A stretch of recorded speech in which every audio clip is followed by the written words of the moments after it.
From MTN News, this is Face the State. Welcome and thanks for joining us again on Face the State. I'm Augusta McDonald. And I'm Jackie Coffin. Augusta, we're entering the final month of the legislative session. Yes, Jackie, and a big deadline passing this week. Bills that appropriate state money, affect state revenues, or propose changes to the state constitution have to pass through the House or Senate on Tuesday or they died. On Monday, the Montana House worked 12 hours straight, taking on 4 proposals to amend the state constitution.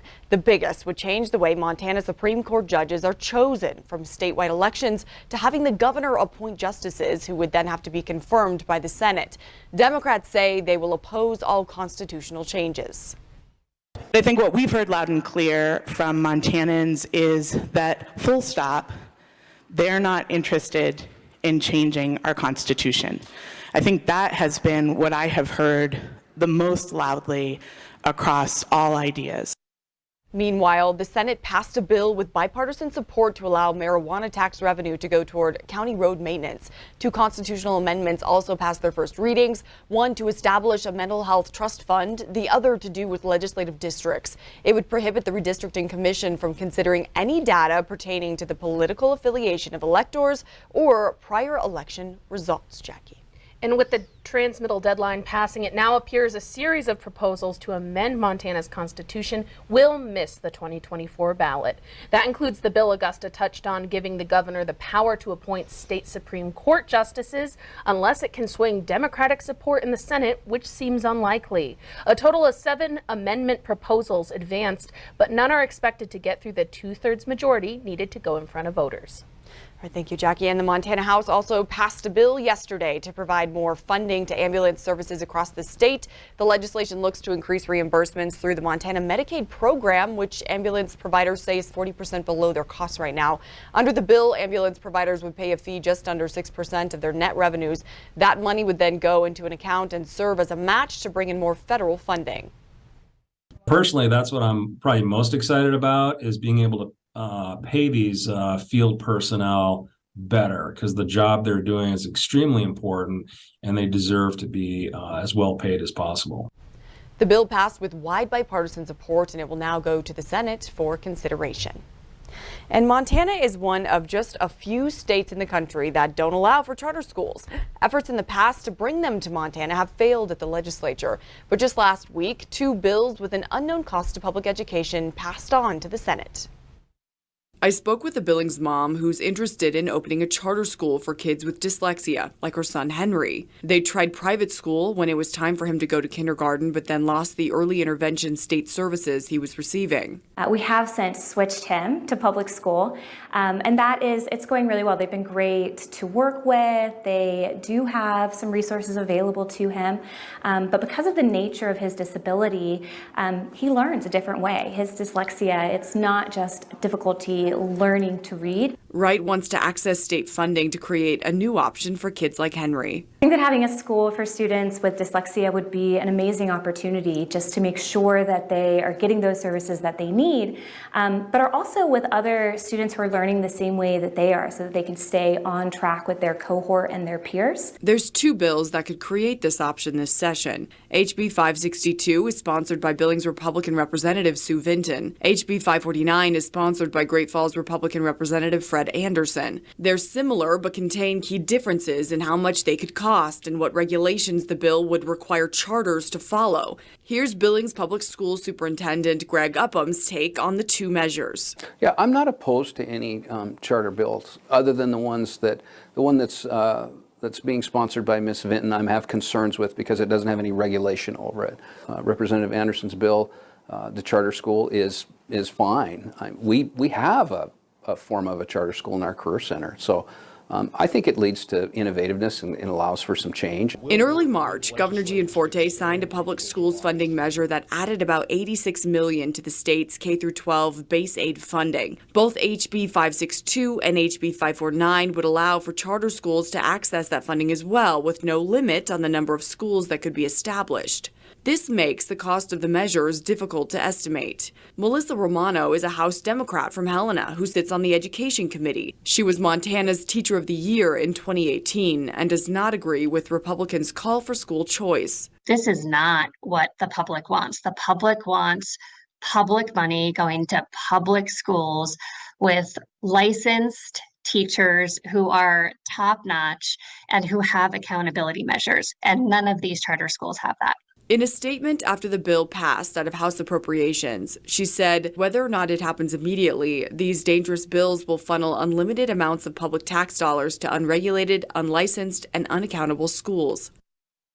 It's unclear if Governor Gianforte would sign either of these measures if they make it to his desk. A spokesperson for tells MTN the governor will carefully consider both of the bills in their final forms if and when the legislature sends them to him. And coming up, we'll take a closer look at two growing industries in Montana. And what short-term rentals and filmmakers are asking lawmakers to do right after the break. Welcome back to Face the State. Welcome back. As Montana lawmakers have debated housing policy this session, one topic of discussion has been the impact of short-term rentals in the state. MTN senior political reporter Jonathan Ambarian reports on the legislation now up for consideration and what rental owners are saying about it. On Wednesday, about 20 short-term rental hosts from across Montana came to the state capitol to meet with lawmakers and share their perspective about that growing market. I'm really happy to be here today because it's really important to our family to have our short-term rental. And so it's an opportunity for me to be able to stand up for our rights as homeowners to continue to do that. Sarah Rollins and her husband have been hosting a home in Great Falls on Airbnb for about a year. We travel with our families, and it's always been really difficult for us to find a place that in a hotel where our kids aren't, several doors down and I have to go down the hallway in my nightgown to check on my little ones. So we wanted to provide a place where families would be able to stay. An analysis from the governor's budget office says there were more than 12,000 short-term rental units in Montana in 2020, and they expect 15,000 by 2024. House Bill 943, sponsored by Democratic Representative Dave Fern of Whitefish, would raise the property tax rate on those properties by classifying them as commercial instead of residential. And now a very well-established portion of the hospitality industry, meaning exclusive overnight rentals, getting what I would call a discounted rate. And so I think I wanted to address that. The bill passed the House with bipartisan support this week. It includes an exception for rentals where the owner lives in the building at least 7 months a year. We recognize that oftentimes folks are doing this to help pay the property taxes, help pay for a college education, that thing, and that's not what I'm trying to address. But that wouldn't apply to Rollins' rental. She's concerned about a tax increase, and she feels short-term rentals have been talked about as a scapegoat for bigger issues with housing. For us, this has been local Montanans renting to other local Montanans. I think I've had 2 out-of-staters rent from us in the year that we've been doing this. Another bill, Senate Bill 268, would generally allow short-term rentals as a residential use for zoning purposes and limit how local governments can restrict them. That bill passed through the Senate last month and is currently in a House committee. In Helena, Jonathan Ambarian, MTN News. Thank you, Jonathan. And proponents of the film industry say it could absolutely explode here in Montana if the current tax credit cap of $12 million is done away with. Film producers have been pushing for action in the legislature that would do just that. But as MTN's Russ Riesinger reports, they need more incentive to bring those projects to our state. So it's going to be great for the state, great for the people. And this is our dream here. I've been waiting for 4 years to get this project started and break ground. Marshall Silverman has worked on some big productions in the past, and he also has big dreams for the future. He wants to bring a major film studio right here to the Billings area. The studio will be a place with lots of activity. Lots of people are going to be working there. Literally a couple of thousand people will be regularly employed in the studio to run the facility. Silverman helped work on legislation to get the original Media Act passed back in 2019. It's been instrumental in bringing more productions to Montana. This is my home. I made a promise. As soon as the Media Act was passed, Yellowstone moved into Montana. It's been here ever since. Right now, there's a cap on tax credits that the state gives out of $12 million total. That's for all productions filmed in the state combined. Once again, this bill is about high-paying careers, it's about education, and it's also about a massive revenue increase to the state. There are several bills under consideration in the legislature that would raise that cap, or in the case of HB 844, carried by Billings Republican Representative Carrie Seekins-Crow, eliminate the cap entirely. And we have to remove that cap altogether in order to give us the best shot and in the industry itself. But why that's so important is that producers have to have an incentive when they bring a project into the state, because their investors are looking all around the United States at other places that provide that incentive. Tim Loafing is CEO of Montana Outlaw Productions. He says companies would have to spend the money first to get any tax credit, and that the way it is now, just one major production could take up the entire $12 million tax credits that are available. The maximum that you could get off of $100 million would be a 35% of that investment. So that'd be $35 million. Well, we have a $12 million cap. So we couldn't even possibly bring in one major motion picture as the cap stands now. It's something that's not going to happen unless we can get that cap removed, because I have to be able to tell my investors I'm going to fill the studio with business. And I can only do that if I know that it's going to be an unlimited amount of work that we can bring in. Again, that was Russ Riesinger reporting. Well, Passover started this week for Montana's Jewish communities, and in Helena, the Montana Jewish Project is extending an invite to lawmakers to learn more about Jewish culture and build a bridge, as some communities are reporting increased cases of anti-Semitism. MTN's Tom Buchanan has more. Legislators will soon receive an official invitation to a first-of-its-kind reception at the historic Temple Emmanuel. I think it's important for all legislators, whatever their party is, to understand the people living in their state, to understand their concerns, and also to see us not as another group, but as part of Montana, a part of the legislature, a part of the community. The Montana Jewish Project, in partnership with the Anti-Defamation League's Pacific Northwest office, are inviting all Montana state legislators to Temple Emmanuel. The building was bought back from the Catholic Church by MJP last year and is utilized as a Jewish community center. Rebecca Stanfel, co-founder and president of the board of MJP, says she decided to send out this invitation because of rising anti-Semitism. A recent report by the ADL found there was a 36% rise in anti-Semitic incidents in 2022 when compared to the previous year. That's the highest number since the group began tracking these incidents in 1979. We are living in a time of rising anti-Semitism, both in language and in incidents.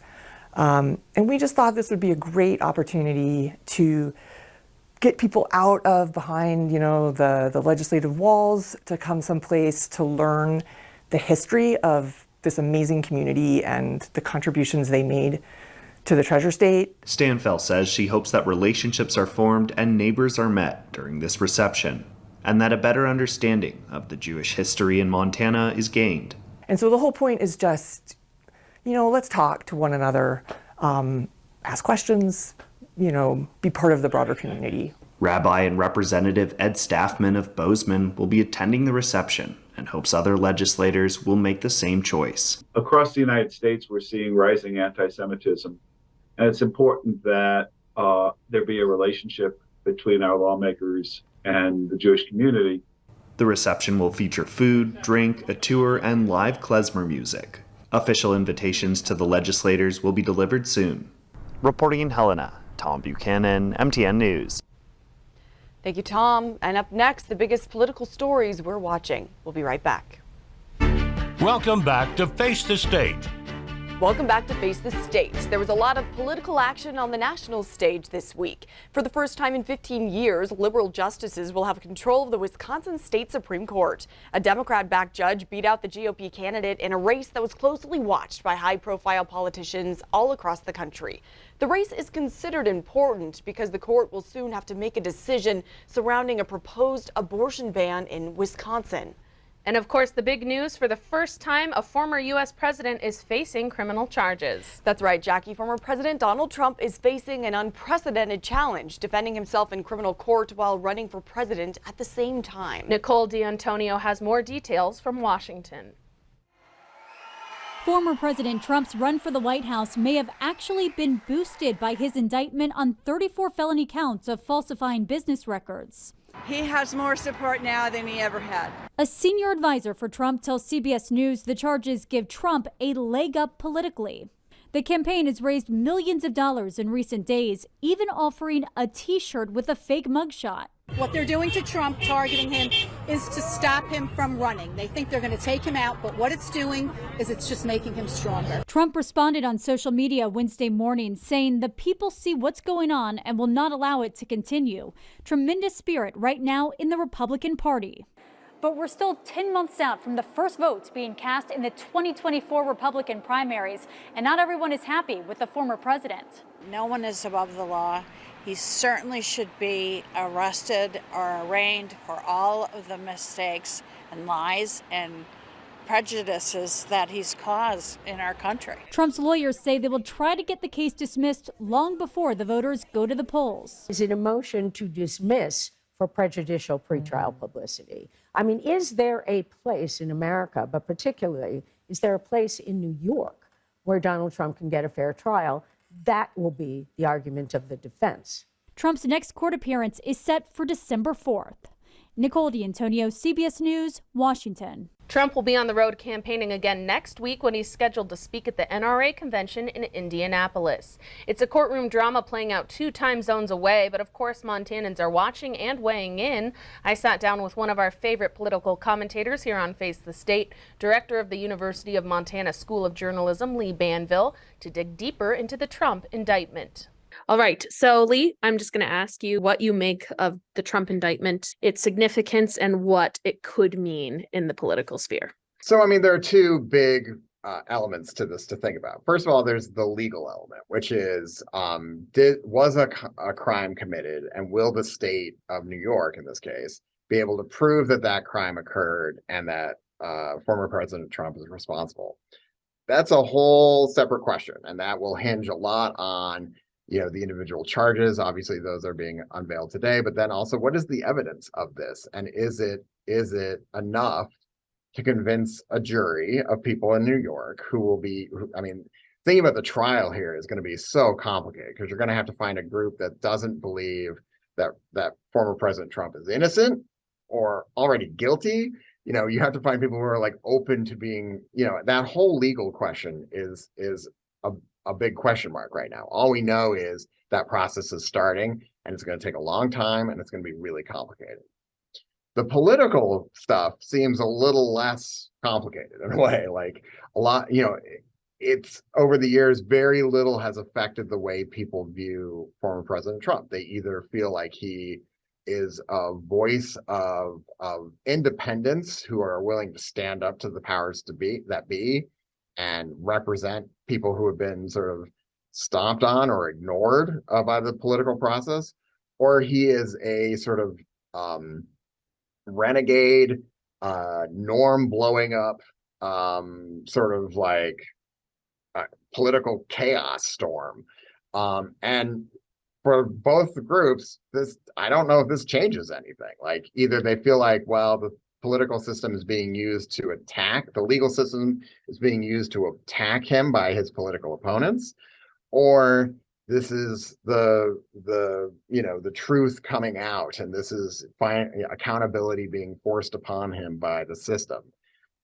It's one of these things. It's almost like a political Rorschach test. If you look at this and you see a legal system off the rails being used for political purposes, that's what you see. If you see it as, a president who flouted norms and was sort of just kind of like dangerous, then this is accountability. And so and there seems to be very little, wiggle room. You're either one or the other. You're not sort of like, I'm a little bit of both. It's like one or the other. And this feels familiar. This president has been impeached twice, and It was the same sort of conversations then, that it was a witch hunt, or he's being held accountable for what he did. Like you said, it's the first time it's been handled by the justice system this way, but it seems familiar, at least in the way that people are dividing into camps over it. Well, and yes, but I do think what's interesting is the two impeachments. There is a legal quality to them. You know, they're like, we're having a court and we're presenting evidence, but it is not a legal thing. It is a political thing. And so what's interesting is this is a legal thing. And so that's the official word.